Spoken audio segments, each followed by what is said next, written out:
오늘은 지으시는 하나님이라는 제목으로 하나님의 말씀을 함께 나누도록 하겠습니다. 이제 목회를 하다 보니까 조금 어렸을 때부터 이렇게 30대부터 이제 결혼 상담을 하고 또 주례를 하게 됐던 것 같아요. 그래서 한 번은 이렇게 주례를 하러 갔는데 그 신랑 신부 나이하고 저하고 비슷하니까 그 부모님이 아니 무슨 주례 선생님이 저렇게 젊대요?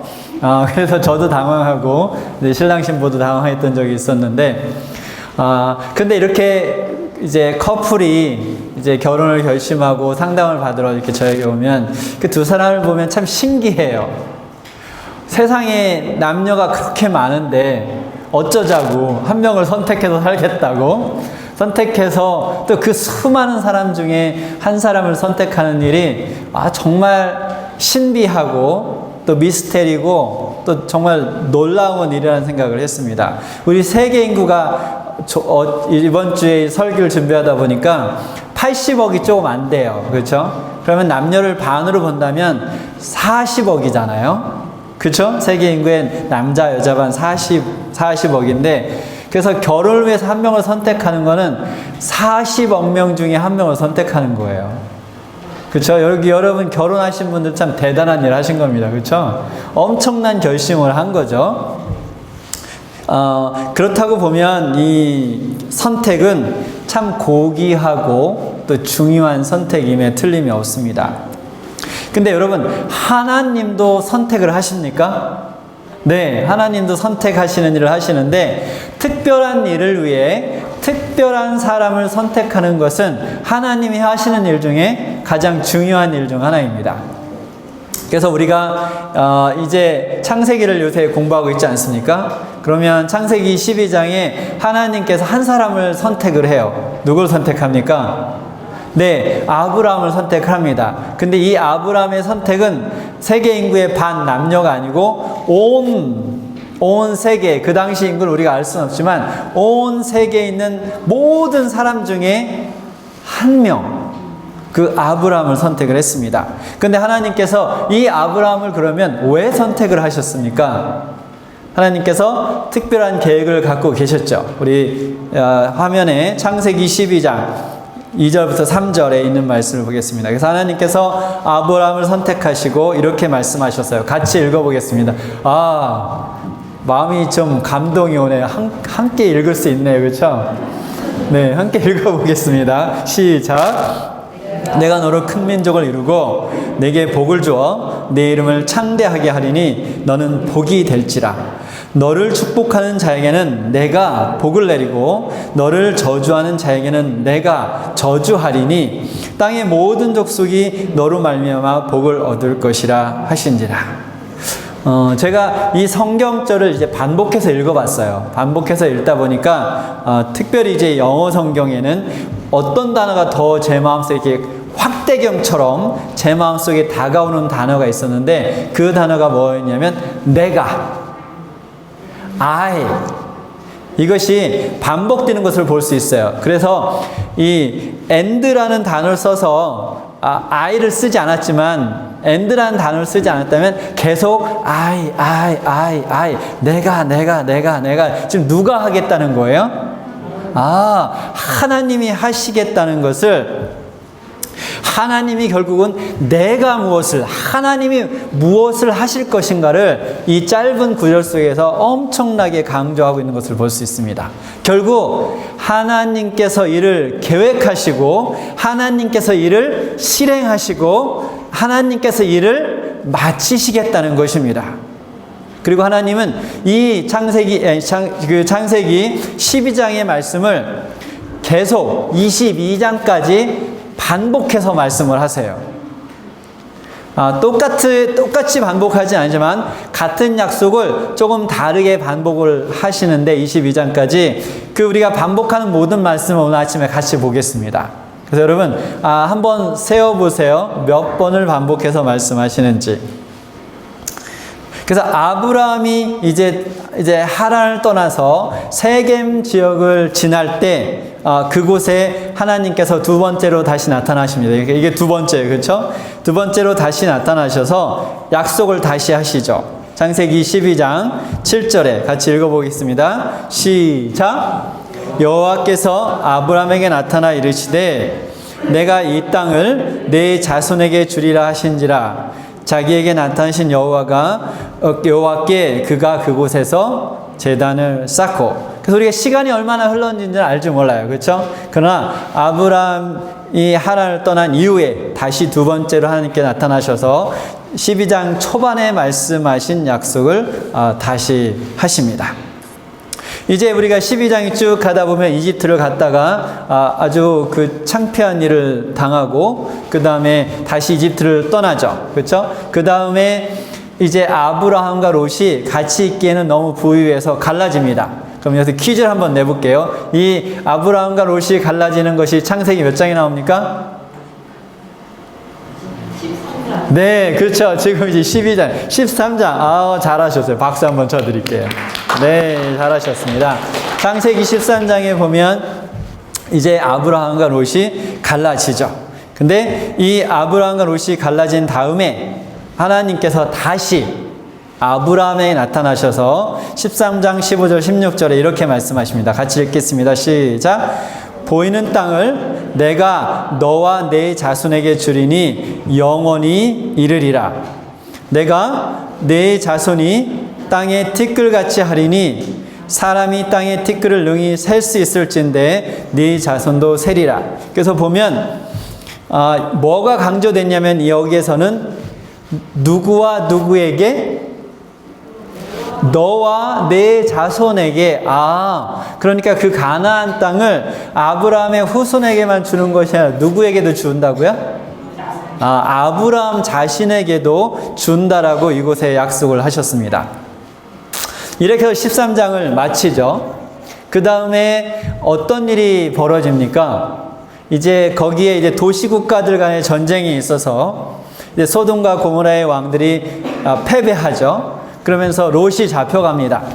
이제 아브라함이 그 롯을 구해오는 사건이 일어나죠. 이것은 창세기 몇 장이 나옵니까? 우리 13장까지 마쳤으니까 다음 장이 몇 장이에요? 네, 14장에 나옵니다. 그래서 이렇게 롯을 잡아온 사건 이후에 그 다음에 멜기세덱도 나오고 이제 소돔의 왕과 이야기하는 것도 나오고 이제 15장으로 가면 하나님께서 다시 나타나세요. 그래서 1절과 5절 읽어보겠습니다. 크게 한번 같이 읽어보겠습니다. 시작. 이후에 여호와의 말씀이 환상 중에 아브라함에게 임하여 이르시되 아브라함아 두려워하지 말라. 나는 내 방패요 너의 지극히 큰 상급이니라. 그를 이끌고 밖으로 나가 이르시되 하늘을 우러러 무뼈를 셀 수 있나 보라. 또 그에게 이르시되 내 자손이 이와 같으리라.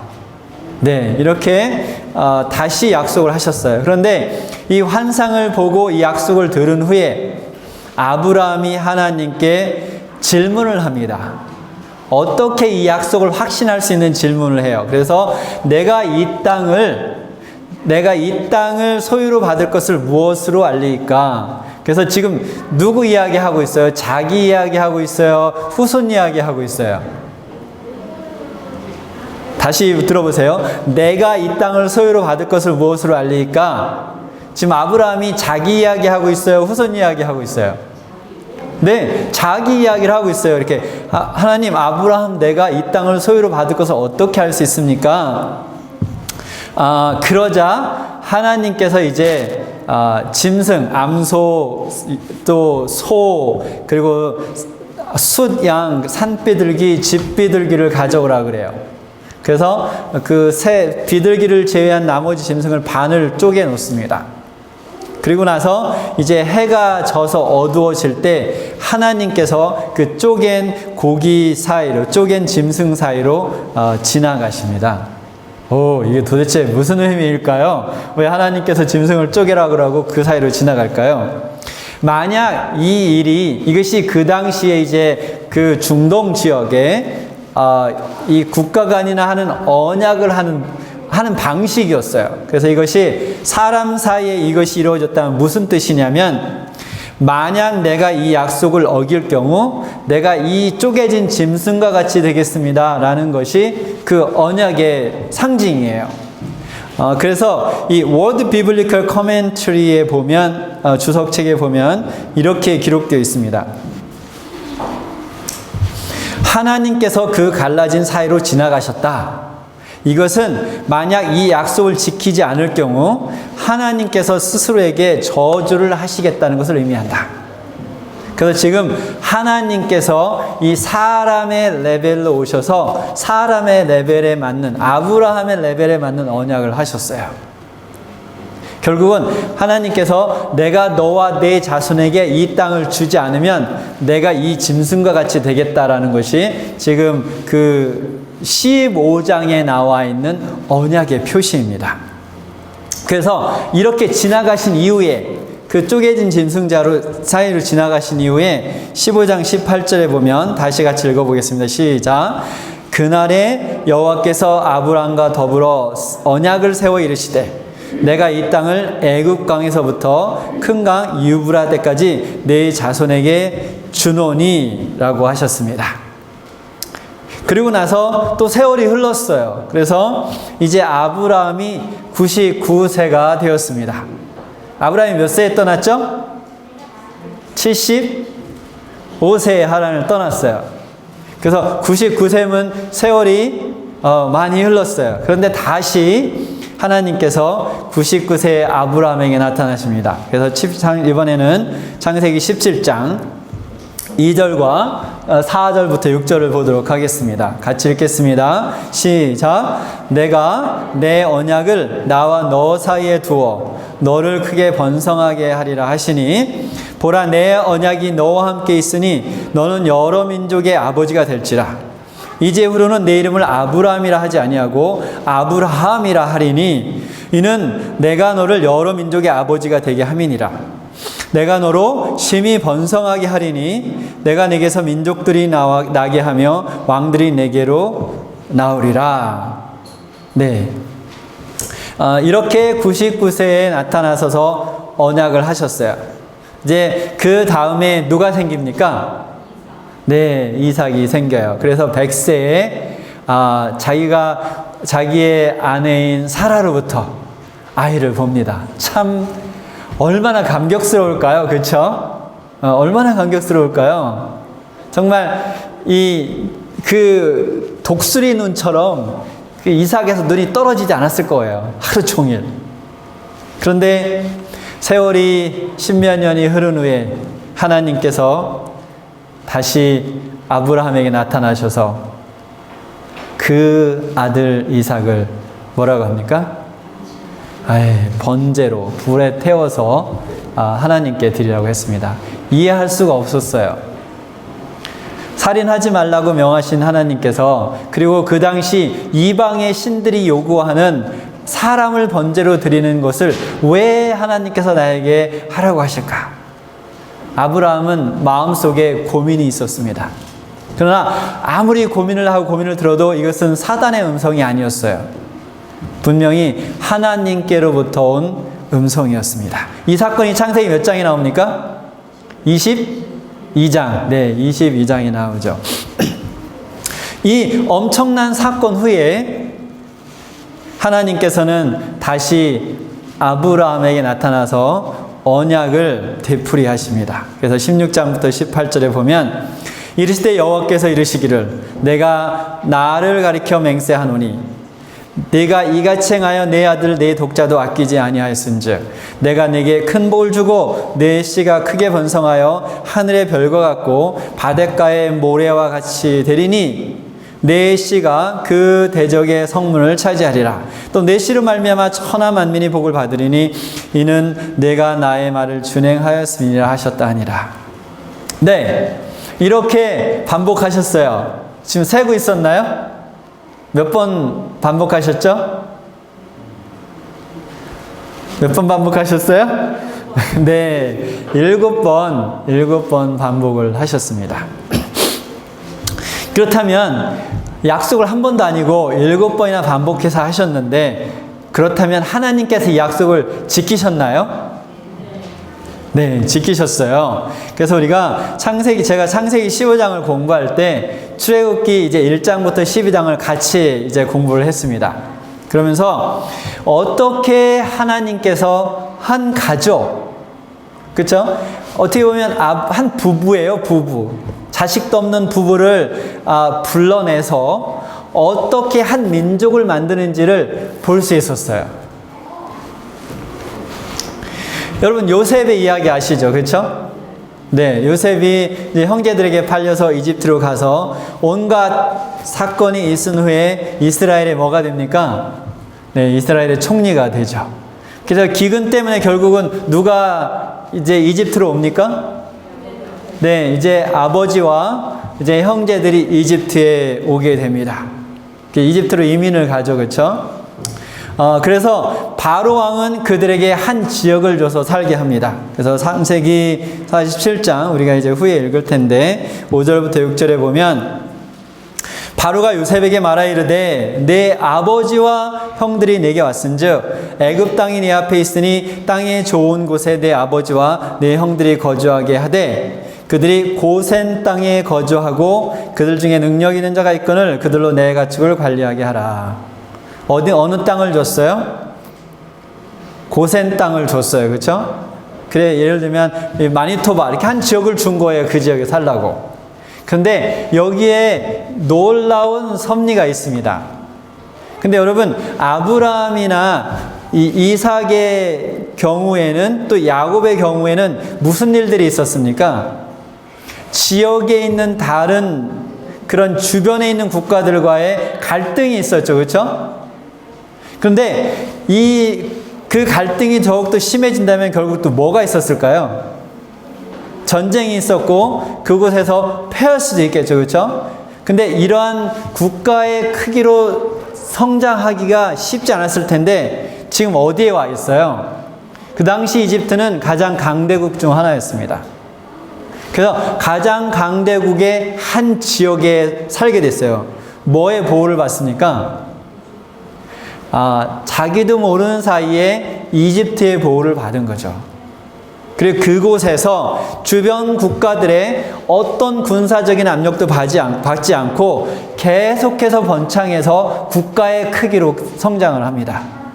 그래서 나올 때 출애굽기 12장 37절에 보면 이스라엘 자손이 라암셋을 떠나서 숫곳에 이르니 유아 외에 보행하는 장정이 60만 가량이요. 이거는 어떻게 해석하면 되냐면 군인이 60만이라고 생각하면 돼요.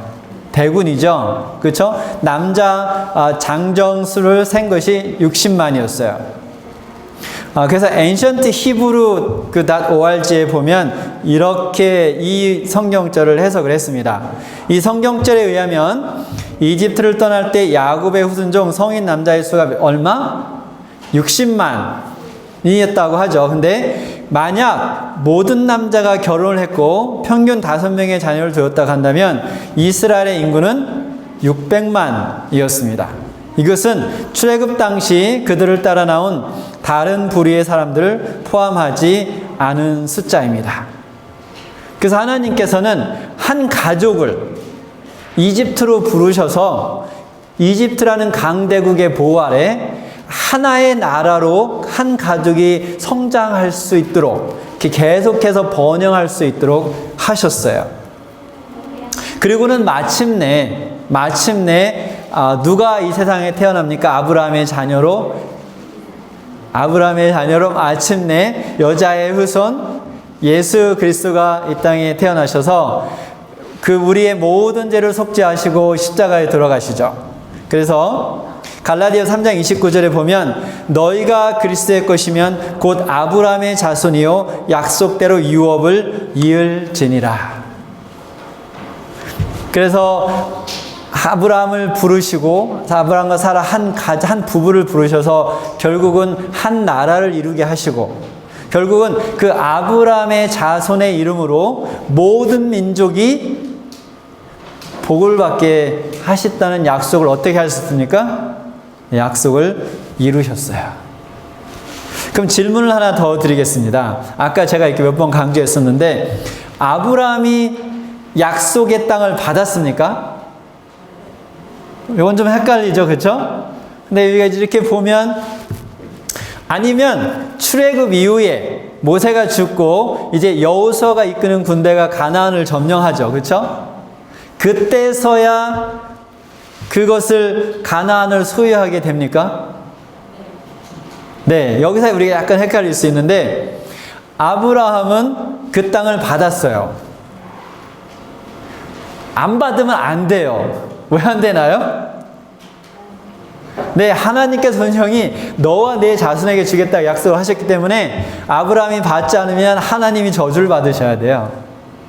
그래서 필연적으로 아브라함이 받아야 되는데, 그쵸? 창세기 13장 15절에 보면 보이는 땅을 내가 너와 내 자손에게 주리니, 그러니까 필연적으로 아브라함이 받아야 돼요. 그리고 하나님께서 이것을 약속하셨죠. 너에게 줄 것이라고. 그렇다면 그러고 나서 아브라함은 내가 이것을 받을 것을 어떻게 확신합니까? 아까 저희가 읽었어요. 그렇죠? 내가 받을 것 어떻게 확신합니까? 그러니까 하나님께서 어떻게 하셨습니까? 쪼개진 짐승 사이로 지나가시는 언약을 하셨어요. 우리 15장 18절을 다시 한번 볼게요. 같이 읽어보겠습니다. 시작. 그날에 여호와께서 아브라함과 더불어 언약을 세워 이르시되 내가 이 땅을 애굽 강에서부터 큰 강 유브라데까지 내 자손에게 주노니 라고 했어요. 근데 여기서 이 내 자손에게 주노니를 그 문법을 보면 현재 완료예요. 현재 완료는 뭔가요? 이미 종료된 거예요. 언제 주셨어요? 창세기 15장에 하나님께서 그 쪼개진 동물 사이로 지나가시고 언약을 선포하실 때 그때 주셨어요. 네. 물론 우리가 좀 아까 봤듯이 정치적인 구조를 가지고 우리가 지금 생각하는 개념의 나라가 서기까지는 400여 년의 세월이 흘렀습니다. 그죠? 그리고 그 사이에 많은 일들이 일어났어요. 그러나 하나님께서는 바로 그날, 언약을 하시는 그날 그 땅을 아브라함과 그의 자손의 소유가 되게 하셨습니다. 우리가 다음 성경절을 보면 좀 더 이해가 잘 될 것 같아요. 한번 크게 같이 읽어보겠습니다. 시작. 땅과 거기에 충만한 것과 세계와 그 가운데에 사는 자들은 다 여호와의 것이로다. 시편 24편 1절의 말씀이죠. 지금 여러분 집을 소유하고 계신 분 한번 손 들어보세요. 여러분의 등기로 집 소유하고 안 계세요? 소유 안 하셨어요? 네, 그렇죠. 소유하고 계시죠. 근데 그 등기가 있죠. 그렇죠? 그럼 여러분 겁니까? 네, 이 캐나다와 마니토바의 법에 의하면 그게 여러분 거예요. 그런데 지금 시편 24편을 보니까 하나님의 법에 의하면 그게 누구 거예요? 하나님 것이라는 거죠. 그 당시에 가나안을 차지하고 살고 있는 나라들이 있었지만 그들이 자기 땅이라고 살고 있었지만 사실 하나님의 등기상에는 하나님의 등기부 등본에 보면 그 창세기 15장에 하나님께서 약속하실 때 등기부 등본이 옮겨졌다는 얘기죠. 누구 걸로? 아브라함 걸로 그날 옮겨진 거예요. 그것이 그 자손이 그것을 차지하기까지는 오랜 세월이 흘렀지만 이 세상에 흘러가는 속에서 근데 진정한 소유자이신 하나님의 등기부 등본에는 이미 아브라함과 아브라함의 자손 것으로 옮겨졌다는 것입니다. 여러분, 여기서 우리가 다시 창세기 22장으로 돌아가 보겠습니다. 하나님께서 이삭 대신 결국은 양을 보내주셨죠. 그렇죠? 그래서 아브라함은 그 이삭의 목에 댔던 칼을 빼고 이삭을 묶었던 밧줄을 풀고 가서 양을 잡아와서 그 제단 위에 묶어서 올리고 양을 번제로 드립니다. 여러분, 그런데 여러분이 이상하게 느꼈을지도 모르겠지만 이후에는, 이 번제 사건 이후에는 하나님께서 아까 7번이나 그렇게 반복해서 하신 말씀을 더 이상 하지 않으세요. 거기서 멈추셨어요. 창세기 22장에서. 그리고 아브라함이 언제까지? 죽을 때까지 다시 이 말씀을 하지 않으세요.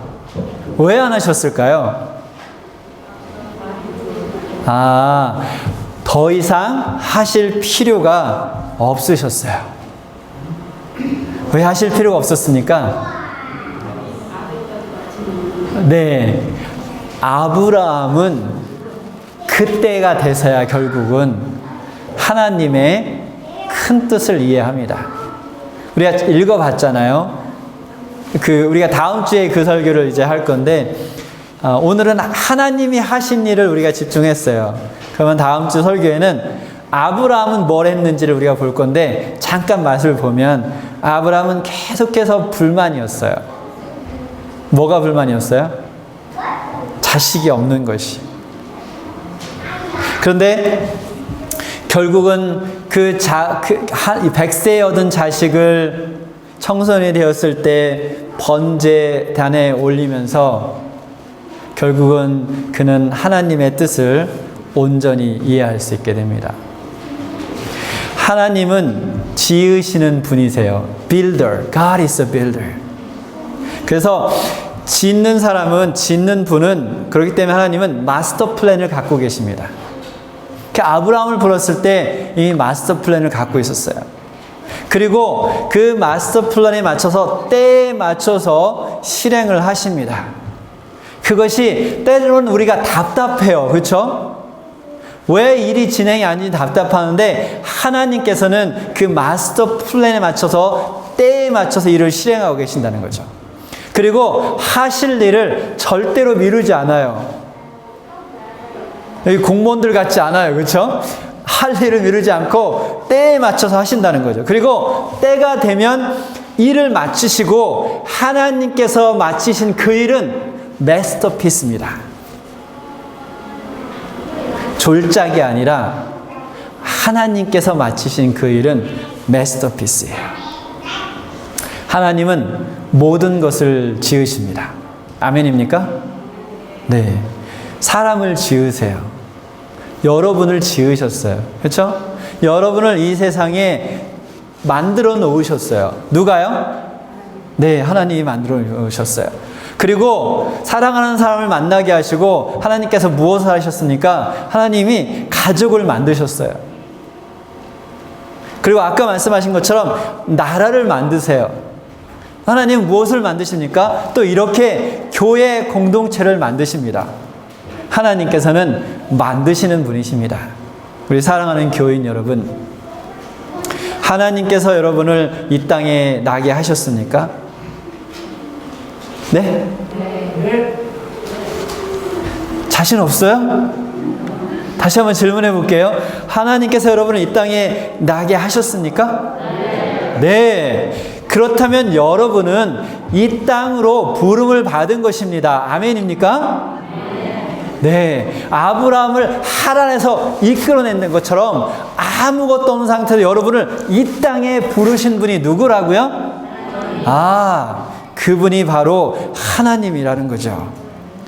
아브라함을 통해서 큰 민족을 이루고 모든 민족이 그로 인해 복을 받게 하신, 그 모든 일을 성취하시고 마스터피스를 만드신 그 하나님께서 여러분을 이 땅으로 부르신 그 목적을 이루실 것을 믿습니까?